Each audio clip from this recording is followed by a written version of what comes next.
सोलापूरच्या नवनिर्वाचित खासदार प्रणिती शिंदे यांनी जुन्या पेन्शन योजनेसंदर्भात केंद्र सरकारला जाब विचारला आणि केंद्र सरकारचे वाभाडे काढले।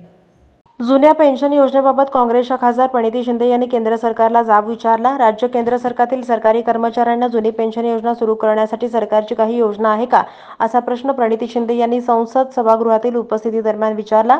यावर उत्तर देताना जुन्या पेन्शन योजनेचा सरकारचा कोणताच विचार नाही असं स्पष्ट उत्तर दिलं।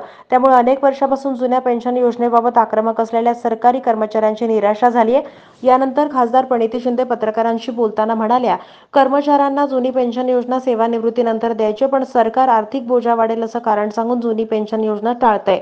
दुसरीकडे नवीन पेन्शन योजनेत सरकार दर महिन्याला कर्मचाऱ्यांच्या पगारामध्ये शासन हिस्सा 14% एका राज्यात साधारणपणे 500 कोटी रुपये खर्च करतोय। पूर्ण देशाचा विचार केला तर ही रक्कम हजारो कोटींच्या घरात जाते।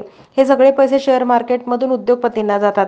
राजस्थान, छत्तीसगड, झारखंड, हिमाचल प्रदेश, पश्चिम बंगाल या राज्यामध्ये राज्य सरकारी जुनी पेन्शन योजना चालू आहे। मग केंद्र सरकार जुनी पेन्शन योजना का लागू करत नाही, हा महत्त्वाचा प्रश्न आहे।